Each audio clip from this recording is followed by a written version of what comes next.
찾으셨으면은 시편 14편 1절부터 7절까지 한 목소리로 같이 읽도록 하겠습니다. 어리석은 자는 그의 마음에 이르기를 하나님이 없다 하는도다. 그들은 부패하고 그 행실이 가증하니 선을 행하는 자가 없도다. 여호와께서 하늘에서 인생을 굽어 살피사 지각이 있어 하나님을 찾는 자가 있는가 보려 하신즉 다 치우쳐 함께 더러운 자가 되고 선을 행하는 자가 없으니 하나도 없도다. 죄악을 행하는 자는 다 무지하냐. 그들이 떡 먹듯이 내 백성을 먹으면서 여호와를 부르지 아니하는도다. 그러나 거기서 그들은 두려워하고 두려워하였으니 하나님이 의인의 세대에 계심이로다.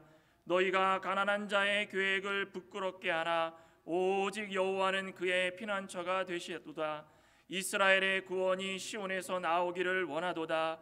여호와께서 그의 백성을 포로된 곳에서 돌이키실 때에 야곱이 즐거워하고 이스라엘이 기뻐하리로다. 아멘. 오늘은 시편 14편을 함께 합독했습니다. 우리 지금은 10가지 계명에 대해서 좀 함께 나누고 있습니다. 오늘 말씀의 제목은 1계명이 금하는 것입니다. 지난주에는 명하는 것이었죠? 오늘은 금하는 겁니다. 같이 한번 따라해 볼까요? 1계명이 금하는 것. 제1계명이 금하는 것. 우리 다 아시는 그 웨스트민스터 소요리 문답 그 47문에 보면 이것에 대한 답이 나와 있습니다. 제1계명이 금하는 것은 참 하나님을 하나님으로 또 우리 하나님으로 인정하지 않거나 예배하지 않거나 영화롭게 하지 아니하는 것이며 오직 그에게만 드려야 할 예배와 영광을 다른 자에게 드리는 것입니다. 하나님께서 첫 번째 계명을 우리에게 주시고 그 계명을 통하여서 금하는 것이 바로 이것입니다. 참 하나님을 섬긴다고 하면서 우리가 다른 어떤 것을 하나님 섬기는 것처럼 또는 그 이상으로 하나님 섬기는 것보다 더 많이 섬긴다면 그 유일하시고 참되신 하나님을 섬긴다고 말할 수 있을까요? 아닙니다. 말할 수 없습니다. 하나님만 섬겨야 되는데 하나님보다 더 좋아하는 게 있다 그러면 하나님을 섬긴다라고 말할 수 없습니다. 오늘 시편 기자도 우리 성도는 늘 신본주의다, 하나님 중심주의다, 유일하시고 참되신 하나님을 중심으로 살고 죽고 하는 그 인생관을 가진 것이 우리 성도의 삶이다 라고 말씀을 하면서 우리 인생을 다시 한번 돌아볼 수 있는 기회를 주신 겁니다. 우리는 늘 하나님 중심주의로 살아가십니까? 그 하나님이 어떤 하나님이십니까? 저와 여러분도 하나님께서 이 첫째 계명을 통해 가지고 반드시 금하는 것이 무엇인지를 깨닫게 하시고자 오늘 시편 말씀을 읽게 해주셨는데 다시 한번 삶을 되돌아보시고 우리 인생 가운데에 하나님만이 참 하나님을 인정하고 살아갔는가, 또 지금도 그렇게 사는가, 앞으로도 그렇게 살 것인가 다짐하고 결심하는, 또 결단하는 그런 시간 되시기를 간절히 소망합니다. 우리 첫째로는 무엇을 금했는가? 하나님이 없다라고 말하는 것을 금합니다. 하나님이 없다. 본문 1절에 그러죠. 어리석은 자는 그의 마음에 이르기를 하나님이 없다 하는도다. 그들은 부패하고 그 행실이 가증하니 선을 행하는 자가 없도다. 어리석은 자라고 되어 있죠. 어리석은 자는 마음은 중심입니다. 생각의 중심, 또 감정의 중심, 행동의 중심, 마음. 어리석은 자는 그 중심에 모든 만물의 창조주이시고 근본 되시는 그 참 하나님이 유일신이라는 것을 부정하고 부인합니다. 이 나라가, 이 세상이 어떻게 해서든 만들어졌겠지, 우리의 조상은 원숭이겠지, 그죠? 빅뱅을 통해 가지고 눈 깜짝할 사이에 지구가 만들어졌겠지, 그런 것이 아니라는 것입니다. 이렇게 유일하신 참 하나님을 믿지 않는 사람들을 뭐라고 부릅니까? 무신론자다, 그죠? 시시즘, 그죠? 무신론이다. 하나님의 존재 자체를 없다라고 하는 겁니다. 유일하시고 참되신 하나님은 없다. 우리가 잘 알고 있는 이 무신론에는 신 자체를 부정하는 거고 부인하는 것입니다. 더 어리석은 자는 누구입니까? 오늘날의 교회 안에 있는 사람 중에 있습니다. 그죠? 소위 믿음이 있다고 하는 성도들, 저와 여기 있는 모든 성도님들 마찬가지고 이 세상을 살아가는 모든 성도님들 가운데에 소위 믿음이 있다라고 입술로 고백하는 사람들 중에 유신론적 무신론자가 있다라는 것입니다. 이 무엇입니까? 유신론은 신을 인정하는 것인데 무신론은 신을 부정하는 겁니다. 그러니까 두 가지 마음을 다 가지고 있다는 것입니다. 좀 더 말씀드려 볼까요? 유신론은 두 가지입니다. 이 무신론은 에이시즘이고 유신론은 시시즘이죠.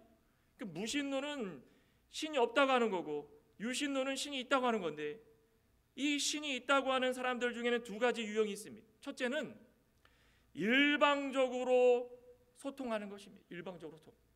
일방적으로 소통해야 하는데 자신이 주도권을 뺏기지 않으려고 끝까지 붙들고 살아가는 사람들. 무슨 말입니까? 교회 생활을 하고 일상생활을 할 때도 선행을 합니다. 남을 도와주고 기부를 하고 규칙을 잘 지키고 법을 지켜나가면서 열심히 살아가고 시간과 재능을 기부하고 주위의 사람들을 돌아볼 줄 압니다. 또 고행을 합니다. 먹을 것 입을 것 다 아끼고 절약하고 내 육신에 투자하는 것들 다 헛된 것이로 생각해가지고 늘 하고 싶은 것도 중단하고 오직 연구에 몰두하면서 생각에 몰두하면서 내가 어떻게 살아가야 되는가? 봉사하고 남을 선행을 하고 고행을 하고 이 모든 것들은 다 누구를 위한 것일까 생각해 보시기 바랍니다. 누구를 위한 것입니까? 나를 위한 것입니다. 내가 어떻게 하면 이 가운데 먹고 마시고 누구에게 무엇을 하고 고행을 통해 가지고 선행을 통해 가지고 모든 것들을 다 보여주면서 나에게 어떤 이득이 있을까? 나에게 어떤 은혜가 있을까? 나에게 어떤 복이 있을까? 여러분들 주위를 보시면서 생각해 보시면은 우상을 섬기는 모든 사람들은 다 그렇게 봅니다. 일방적인 소통. 우리도 그렇게 살아가십니까? 하나님을 나의 하나님이라고 섬기면서 일방적으로만 요구하고 계십니까? 하나님 저 이렇게 했습니다. 하나님 저 이거 했습니다. 하나님 저 이렇게 잘합니다. 아시죠? 그럼 하나님 주실 게 있지 않겠습니까? 받아야 제가 뭘 하지 않겠습니까? 하나님께서 요구하시는 건 무시하고 자신이 주도권을 빼앗기지 않으려고 살아가는 사람들, 그런 사람들을 뭐라고 부릅니까? 유신론적 무신론자다 이겁니다. 어찌 보면은 에이시스트 같이 보이는데 아닌 것 같기도 하고, 신을 믿는 것 같은데 또 아닌 것 같기도 하고, 그런 사람들의 또 다른 유형이 한 가지가 있습니다. 첫째 유형은 아까 일방적인 소통을 한다고 했죠. 두 번째 유형은 쌍방향 소통입니다. 쌍방향 소통. 내가 원하는 것, 내가 요구하는 것을 무조건적으로 요구하고 바래가지고 받으려고만 하는 것이 아니라 먼저는 마음으로 믿고 몸으로 순종함으로 말미암아 하나님께서 나의 하나님 것을 먼저 깨닫고 하나님께 영광을 돌리면서 그 이후에 주시는 은혜와 복들은 너무 당연한 것이 아니라 내가 하나님께 받아야 되는 그런 요구사항이 아니라 하나님께서 나를 하시고 주실 때에 너무 감사한 것들이다라고 깨닫는 사람들이라는 것입니다. 자, 이런 유형의 사람들이 있다. 그죠? 그러니까 유신론에도 이러한 유형이 있으면 우리는 어떤 유신론적 삶을 살아가야 되겠습니까? 유신론적 무신론자로 살아가야 되겠습니까? 아니면 유신론자로 살아가야 되겠습니까? 그건 당연한 거 아니겠습니까? 말해 뭐 하겠습니까? 우리는 반드시 하나님과 소통하는데 기도로 소통하고 말씀으로 소통하고 먼저 하나님께서 원하시는 것이 무엇인지를 깨달아서 몸으로 순종함으로 말미암아 하나님께 영광 돌리고 그로 말미암아 하나님께서 모든 자들보다 높게 영광 받으시고 그로 우리가 기쁨으로 살 수 있다는 것입니다. 그런데 오늘 본문에 어리석은 자는 어떻게 한다고 했습니까? 어리석은 자라는 말이 히브리어의 어리석다라는 말이 재미있게도 뭔지 아십니까? 우리 구약에 보면은 사람 이름 중에 나발이라는 사람이 나옵니다. 나발. 많이 들어보셨죠? 나발이라는 그 히브리어가 어리석다라는 말입니다. 나발이 누구였습니까? 우리 사무엘상 25장 한번 잠깐 볼까요? 사무엘상 25장 사무엘상 25장 23절 제가 한번 읽어보겠습니다. 아비가일이 다윗을 보고 급히 나귀에서 내려 다윗 앞에 엎드려 그의 얼굴을 땅에 대니라.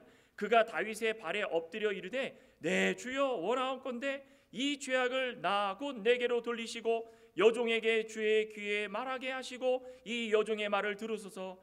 원하옵나니 내 주는 이 불쌍한 사람 나발을 개의치 마옵소서. 그의 이름이 그에게 적당하니 그의 이름이 나발이라. 그는 미련한 자이니라. 미련한 자, 어리석은 자, 이 나발입니다.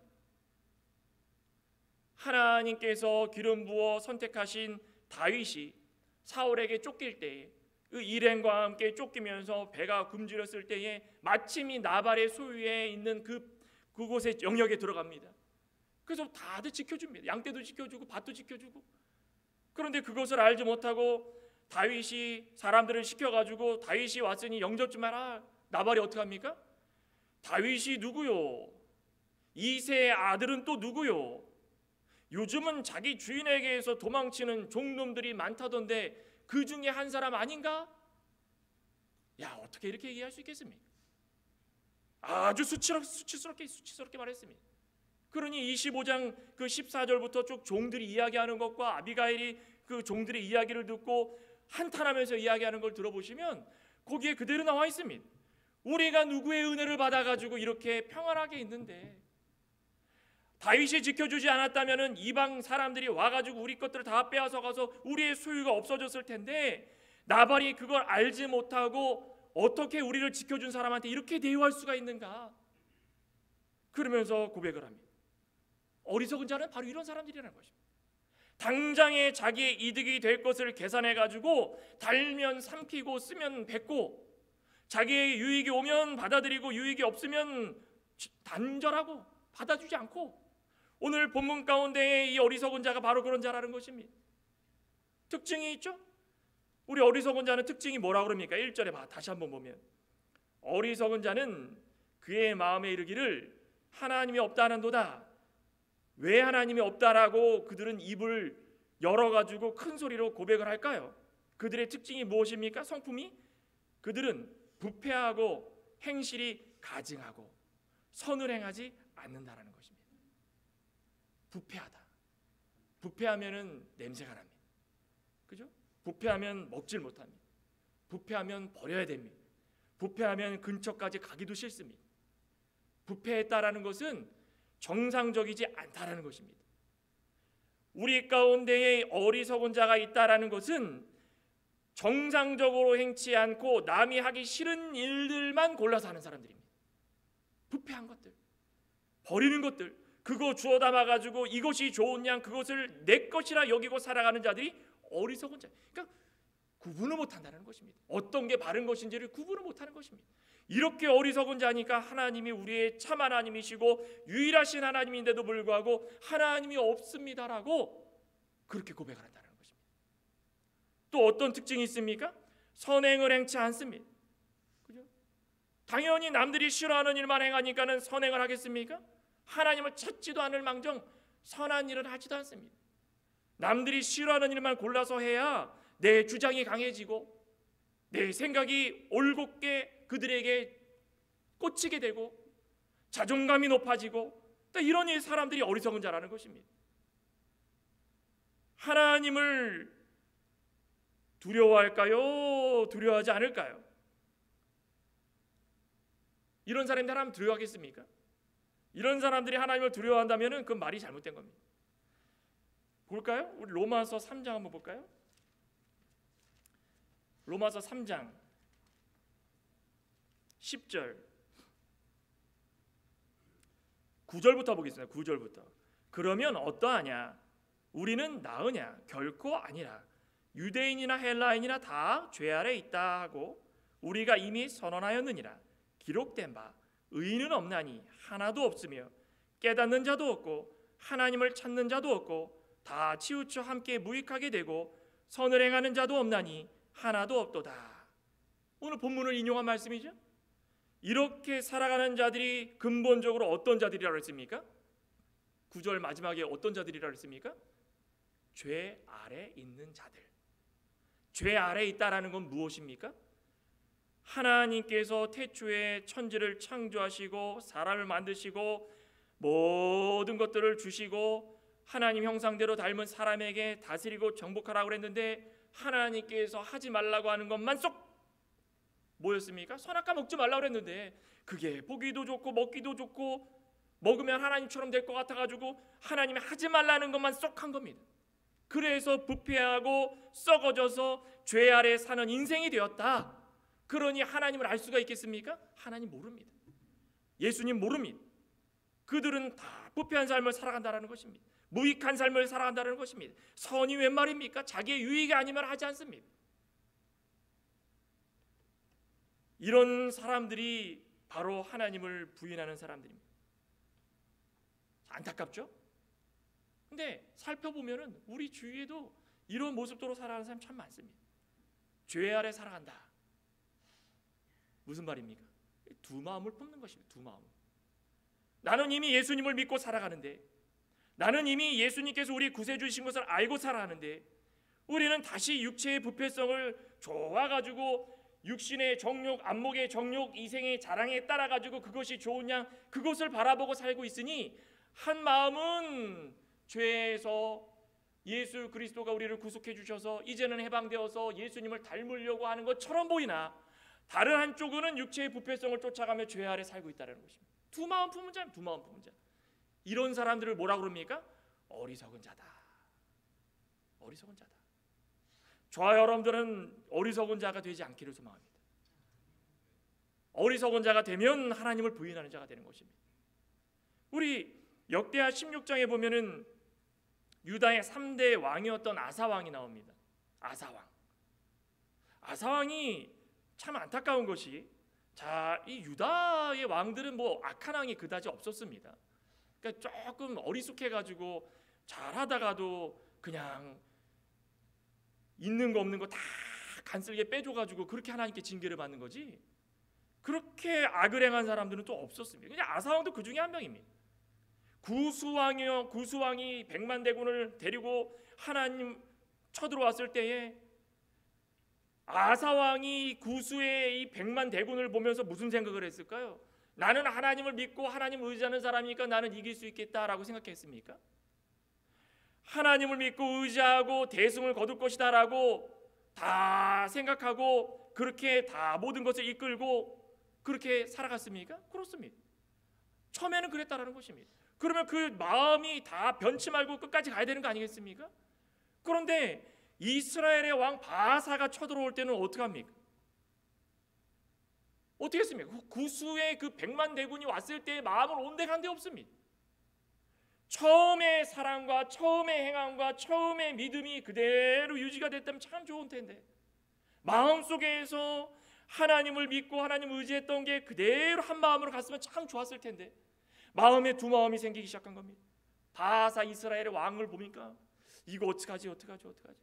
그러면 성전 곳간에 있는 금은을 다 긁어 모아다가 누구에게 줬습니까? 아람 왕 베나닷에게 준 겁니다.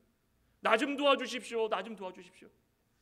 아니 하나님께서 도움을 줬을 때는 감사합니다 그러면서 하나님이 최고입니다 하나님 믿겠습니다라고 고백을 해놓고선 뒤돌아서 가지고 바사왕이 쳐들어오니까 그새 그냥 아람 왕에게 모든 거 다 준 겁니다. 하나님께서 도와주실 때는 누구의 기도라 생각했습니까? 자신의 기도라 생각한 겁니다. 내가 기도했으니까 하나님 도와주셨겠지. 참 난 믿음이 좋다. 그런데 당장 또 다른 어려움이 생기니까는 이거는 그전보다 더 큰 어려움이고 위급하니까는 본색이 드러나서 하나님을 의지하기보다도 세상을 의지하고 자신의 이성적인 판단을 의지해가지고 베나닷 이 왕이면 나를 지켜줄 수 있을 것이다. 성전 안에 곳간에 금은이 가득 있는데 그거 기둥 안에 있는 것까지 다 긁어다가 베나닷을 주면 나를 지켜줄 것이다. 그러면 잠시 어려움에 빠졌던 이 상황을 벗어날 수 있을 것이다. 이게 누구입니까? 어리석은 자라는 거. 어리석은 자. 이런 사람들이 어리석은 자라는 것입니다. 우리 가운데 이런 어리석은 마음이 얼마나 많이 있습니까? 저는 믿습니다. 여기 앉아 계신 분들은 뭐 다 잘하시고 계신 줄 믿지만 오늘을 살아가고 있는 많은 그리스도인들 가운데 이 아사왕 같은 마음을 가지고 두 마음을 가지고 어리석은 마음을 가지고 살아가는 자들이 많다라는 것입니다. 잠언 1장 7절에 뭐라 그랬습니까? 여호와를 경외하는 것이 지식의 근본이오늘. 그다음에 뭐라 그랬습니까? 미련한 자가 누구입니까? 어리석은 자입니다. 미련한 자는 지혜와 훈계를 멸시하느니라. 내가 고난을 당하고 고통을 당하고 힘든 일이 있더라도 하나님께서 잠시 나에게 고난을 주면 그것에 대해서 하나님을 버리지 말고 하나님 끝까지 붙들고, 내가 이런 일을 당해도 나는 어리석은 행동을 하지 않겠다, 나는 미련한 자가 되지 않겠다, 하나님께서 주시는 지혜와 하나님께서 주시는 근본적인 사랑을 가지고 나는 끝까지 지켜놔야 되겠다. 그런 사람들이 누굽니까? 바로 참 하나님을 믿고 살아가는 절대적인 유신론자라는 것입니다. 믿으십니까? 우리는 이러한 참 하나님을 믿고 살아가기 소망합니다. 성도에게 중요한 것이 바로 그겁니다. 우리 본문에 보면은 2절에 여호와께서 하늘에서 인생을 굽어 살피사 지각이 있어 하나님을 찾는 자가 있는가 살펴보려 하신다. 하나님은 어떻게 하고 계십니까? 하나님은 인생을 다 굽어 살핀다. 일일이 다 보신다는 것입니다. 머리털 하나까지 세시는 것입니다. 우리의 행동과 우리의 말과 삶이 어떤지를 다 살펴보시는데, 지각이 있으셔서, 생각이 있으셔서, 판단력이 있으셔서, 하나님은 아무 생각이 없으신 분이 아닙니다. 하나님은 감정이 있으시고 생각이 있으신 분입니다. 다 지각이 있으셔서 하나님을 찾는 자들을 누가 찾는가 보려 하신다는 것입니다. 저와 여러분들은 하나님을 찾고 계십니까? 그런 사람들은 하나님께서 다 보고 계신 줄 믿습니다. 하나님을 찾는다라는 것은 무엇입니까? 우리의 생각으로 하지 아니하고 우리의 행동으로 모든 사람들에게 본을 보려 하지 아니하고 온유 겸손하면서 하나님이 유일하신 참 하나님이다 믿고 의지하면서 하나님께서 주시는 그날의 은혜와 감동과 사랑을 느끼며 순종하며 살아가는 것입니다. 그겁니다.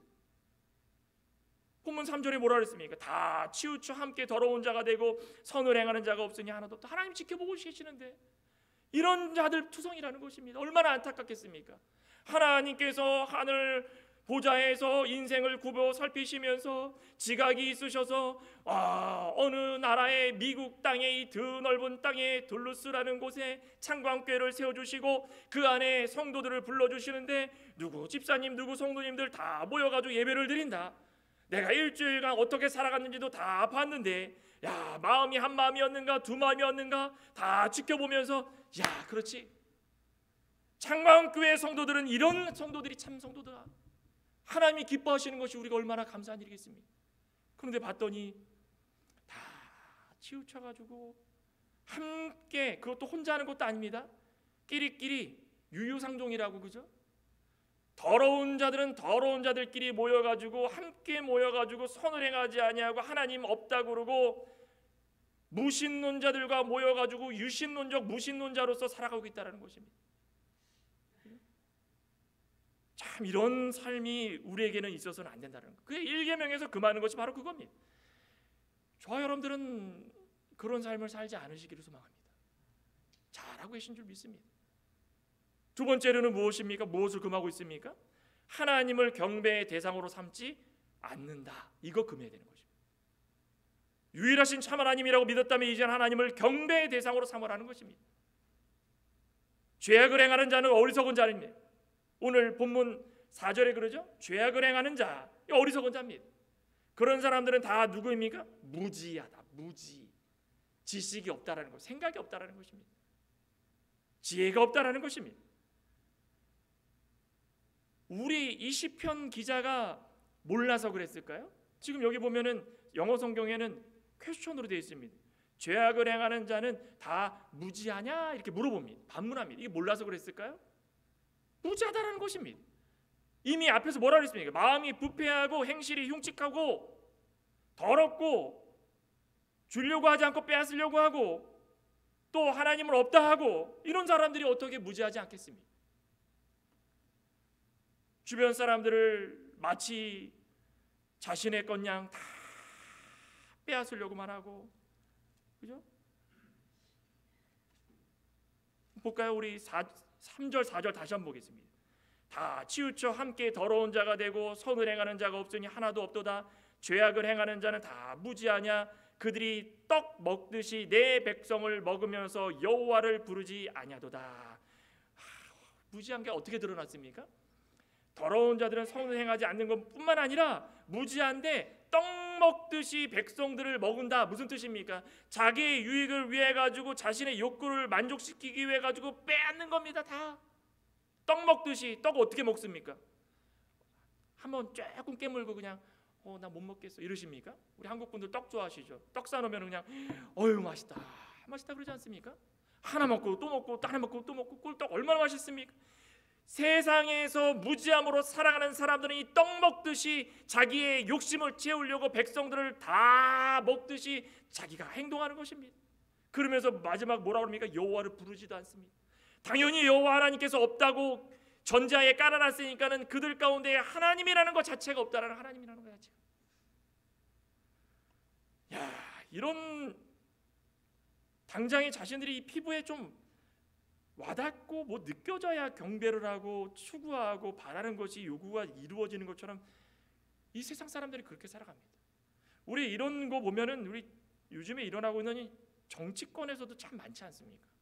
정권을 진 정치가들에게 충성을 하듯 보여도 마음에는 또 다른 마음, 두 마음을 품어가지고 내가 앞에서는 잘 보여가지고 높은 자리에 올려가려고 아부하고 잘하고 선행을 베풀면서, 그래 뒤로는 뭐합니까? 악한 일을 행하면서 남의 돈을 갈취하고 뺏고 빼앗기고 그런 일들을 서슴없이 부르면서 욕망을 추구하고, 우리 그리스도인들도 이러한 자신의 힘을 과시하려고 세상 사람들을, 주변 사람들을 괴롭히는 사람들이 있다라는 것입니다. 시편 기자가 이 당시에 기록한 내용을 보면 이 당시에도 있었다라는 것입니다. 얼마나 안타깝습니까? 다윗이 왕으로 지내면서 이런 사람 한두 명 받겠습니까? 판결을 내릴 때마다 이런 사람 한두 명 있겠습니까? 대부분의 사람들이 한낱 즐거움의 대상으로 여기면서 하나님을 부정하는 사람들이 이러한 사람들이었다는 것입니다. 분명히 알아야 될 것은 어리석은 자는 죄악을 행하는 자고 미련한 자고, 아까 로마서에서 읽었듯이 죄 아래에 있는 자들입니다. 죄 아래에 있는 자들. 죄 아래에 있는 사람들은 어떻게 살아가는 것입니까? 유일하시고 참되시고 천지를 창조하신 하나님만을 섬기지 않는다면, 이게 전제하입니다. 깔려 있습니다. 하나님을 섬기지 않는다면 그 다음에 뭐라 했습니까? 반드시 어떤 우상이나 자신이 만들어놓은 섬기는 대상을 믿게 되어 있다. 이게 이 세상을 살아가고 있는 모든 사람들이 다 행하는 것들입니다. 동의 안 하십니까? 동의하십니까? 만약에 나는 무교인데요, 나는 하나님도 안 믿고 다른 불교도 안 믿고 아무것도 안 믿는데요, 그런 사람들조차도 자신을 믿고 살아간다는 것입니다. 어느 한 사람이건 간에 하나님을 부인하면 어떤 우상이나 대상을 섬기고 살아가는 것이 이 세상의 이치라는 것입니다. 그럼 우리는 무엇을 섬겨야 되겠습니까? 성도도 예외는 아니겠죠? 우리는 무엇을 섬겨야 되겠습니까? 하나님만을 알고 하나님만을 섬기고 하나님만을 전적으로 의지하고 하나님만을 사랑함으로 말미암아 다른 것에 의지하지 않겠다 결단하는 시간을 가져야 된다는 것입니다. 믿으십니까? 이런 사람들이 두 마음을 품지 않은 사람들이고 한 마음으로 한 뜻으로 하나님을 섬기는 사람들이라는 것입니다. 그런데 야고보서에 뭐라고 했습니까? 야고보서 4장에 보면은 분명히 이 야고보 사도가 이야기를 하죠. 야고보 4장 6절에 그러나 더욱 큰 은혜를 주시나니 그러므로 일러스되 하나님이 교만한 자를 물리치시고 겸손한 자에게 은혜를 주신다 하였느니라. 그런즉 너희는 하나님께 복종할지어다. 마귀를 대적하라. 그리하면 너희를 피하리라. 하나님을 가까이 하라. 그리하면 너희를 가까이 하리라. 죄인들아 손을 깨끗이 하라. 두 마음을 품은 자들아 마음을 성결하게 하라. 뭐라고 되어 있습니까? 하나님을 가까이 하면은 뭐라고 했습니까?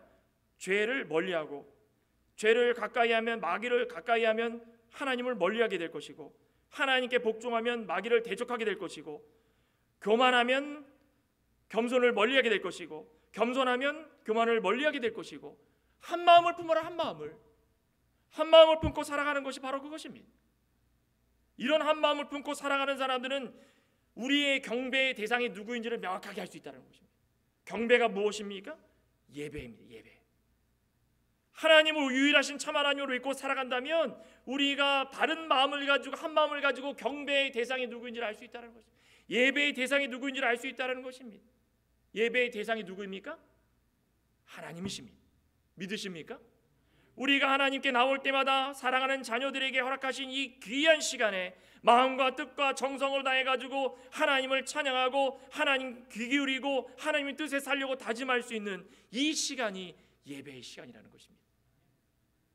예배라는 말이 어떤 말입니까? 우리 수요 예배도 잠깐 함께 나눈 적이 있는데, 예배는 자신이 예배의 대상을 바로 알 때에 참 예배가 될 수 있는 것입니다. 예배는 신령과 진정으로 자신의 마음을 드릴 때에 참 예배가 될 수 있는 겁니다. 예배는 나 외에 다른 생각을 하지 않을 때에 참 예배가 될 수 있는 겁니다. 우리 예배라는 말이 앵글로색슨족에서 나온 그 어원을 따라 가지고 처음에는 worship, 가치의 존재, 근데 이것이 영어로 와가지고 worship이 된 거 아니겠습니까? worship이라는 자체가 어떤 뜻이 됐습니까? 하나님과 우리 사이에 쓰여진 유일하신 단어입니다. worship이라는 단어가 어디에 아무 때나 쓰여지는 것이 아닙니다. 가치의 속성, 우리가 왜 예배를 드려야 되는가? worship이라는 것을 정의를 봤더니 이렇게 되어 있습니다. To ascribe to him. 힘이 누구입니까? supreme worth입니다. 가장 가치 있고 가장 뛰어난 가치, 그것을 가지고 있는 그분, 코마, for he alone입니다. alone. 유일하시고 참되신 he alone, 당연히 그분 한 분, alone, 오직 그 한 분이 is worthy입니다. is worthy. 다른 어떤 것도 아니라 하나님만이, alone, 그분만이, 오직 그분만이 우리의 가치 있고 가장 중요한 속성을 가지고 계신 분이라는 것입니다. 그 어떤 것도 예배의 대상이 될 수 없습니다. 예배의 최고의 존엄이시고 최고의 가치이신 하나님을 높이는 것이 우리의 본분이고, 왜냐하면 콤마 4입니다. 왜냐하면 왜 그렇습니까? 오직 유일하시고 참되신 한 분만이 예배를 받으실 자격이 있으신 분인데 그분이 하나님이다. 그겁니다. 우리 마음속에 어떤 마음을 가지고 계십니까? 예배를 나오는 마음이 어떤 마음을 갖고 계십니까? 그냥 하루 또 하루, 일주일 또 일주일, 그냥 장소가 정해져 있고 해야 될 의무이니까 그거 아닙니다. 존엄의 가치, 최고의 가치, 그분께 예배를 드릴 때 우리는 종의 위치입니다. 엎드려서 고개를 들 수 없을 그런 종의 위치라는 것입니다. 경배의 대상으로 하나님을 삼지 않는 자들은 5절에 어떻게 된다고 했습니까? 그러나 거기서 그들은 하나님을 부르지 않는 자들을 말하는 것입니다. 하나님을 두려워하지 않는 자들을 말하는 것입니다. 하나님을 없다라고 큰 소리로 고백하는 그들을 말하는 것입니다. 무지한 자를 말하는 것인데, 그들은 두려워하고 두려워하였으니 하나님이 의인의 세대에 계심이로다. 그들이 두려움의 대상이 아니라고 생각했었는데, 하나님을 섬기는 것을 무시했었는데, 자신의 욕심을 추구하는 바로 우상을 만들어서 섬겼던 자들인데, 결국을 봤더니 하나님을 섬기지 않은 결과가 마지막 때에 두려움에 벌벌 떨 수밖에 없었다는 것입니다. 왜 그렇습니까? 하나님이 마지막 때에 영원한 안식, 천국의 잔치자리를 다 마련해 주시는데 하나님을 없다라고 무시했던 수많은 사람들이 거기서 두려움에 벌벌 떨면서 불구덩이에서 영원히 산다라는 것입니다. 예레미야 17장 7절에 보면은, 그러나 물은 여호와를 의지하며 여호와를 의뢰하는 사람은 복받을 것이니라. 아멘. 믿으십니까? 여호와를 믿고 존재를 믿고 그분만을 의지하고 의뢰하는 사람은 복받을 것이니라. 어떤 복이 있습니까? 물가에 심은 나무가 뿌리를 강변에 뻗치고 더위가 올라오지도 않을 정도로 우리는 모든 것들을 다 누리며 살아갑니다. 두려워하지 아니하고 잎이 청청하고 가뭄 은혜에도 걱정이 없고 결실이 그치지 않고, 하나님을 유일하신 참 하나님으로 믿고 살아가는 사람들에게는 이런 복이 있을 줄 믿습니다. 시들지 않고 잎이 푸르청청해가지고 어느 세대나 어느 시기에나 하나님께서 주시는 복들을 누리며 행복한 인생을 살 수 있다는 것입니다. 그러면서 시편 기자가 6, 7절에 결론적으로 이렇게 말합니다. 너희가 가난한 자의 계획을 부끄럽게 하나 오직 여호와는 그의 피난처가 되시는도다. 이스라엘이 구원이 시온에서 나오기를 원하도다. 여호와께서 그의 백성을 포로된 곳에서 돌이킬 때에 야곱이 즐거워하고 이스라엘이 기뻐하도다. 여기에 가난한 자는 뭐의 반대말입니까? 어리석은 자, 죄 아래에 있는 자, 이 4절에 있는 죄악을 행하는 자, 이거 반대말입니다. 가난한 자는 겸손한 자, 하나님이 유일하신 하나님으로 믿는 자들, 하나님의 사랑하는 자녀들, 이런 자녀들, 한 마음을 가지고 있는 자녀들은 하나님을 경배할지니 경배함으로 말미암아 오히려 하나님께서 그들의 피난처가 되어 주셔서 그들이 학대받고 실패하고 부끄러움을 당할지라도 거기서 넘어지고 실망하고 거기서 모든 것을 포기하지 말도록 하나님이 다 피난처가 되어 주시고 그 속에서 회복하게 해주시고 남의 탐욕이나 욕심을 따라가지고 나도 좀 해볼까가 아니라 그것을 통해가지고 회복하면 말미암아 다시금 하나님의 영광을 드러낼 수 있다는 것입니다. 우리는 수많은 일들이 많이 있지만 하나님만 믿고 살아가시기 바랍니다. 유엘 선지자도 유엘서를 통해서 기록했지만 남유다의 그 처참한 고통스러운 상황을 바라보면서 그들이 외쳤던 건 딱 한마디입니다. 하나님 믿어라. 하나님 말씀 믿어라. 하나님 말씀 믿고 살아가라. 그러면 뭐라 한다고 했습니까? 너희들이 회복이 될 것인데 기뻐하고 즐거워하면서 하나님께서 이른 비 늦은 비 다 내려주시고 너희들이 필요한 거 채워주신다고 했습니다. 그냥 한 얘기일까요? 실제로 그렇게 되었습니다. 물질뿐 아니라 영적으로도 풍성한 삶을 누리며 살아갈 수 있게 만들어 주신다는 것입니다. 이것이 이스라엘의 회복이었는데도 불구하고 그 당시에도 두 마음을 품고 살아갔다는 사람이 있습니다.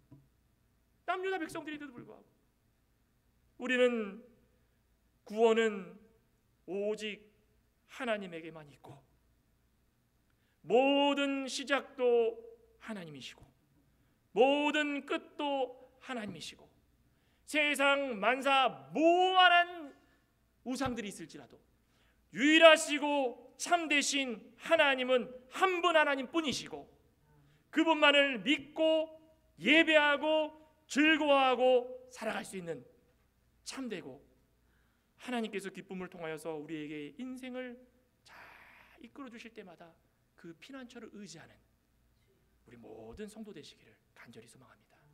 기도하시겠습니다. 하나님 감사합니다.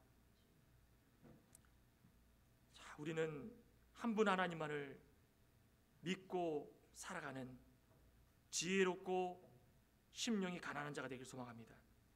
어리석고 죄악을 행하고 죄 아래 있으면서 두 마음을 품고 하나님을 속이고 나의 유익과 나의 욕심을 따라서 유신론적 무신론자로 살아가는 그런 행위를 버리고 오직 하나님만을 즐거워하여서 하나님께서 주시는 그 귀한 복들을 누리며 살아갈 수 있는 참되고 신실한 하나님의 자녀들 되게 하여 주시옵소서. 하나님이 주시는 그 푸르청청한 잎사귀와 끊이지 않는 물과 늦은 비와 이른 비를 통하여서 추수케 하여서 우리 만물을 소생케 하는 그 역사가 우리 가운데도 임하게 하여 주시옵소서. 예수님의 이름으로 기도드리옵나이다.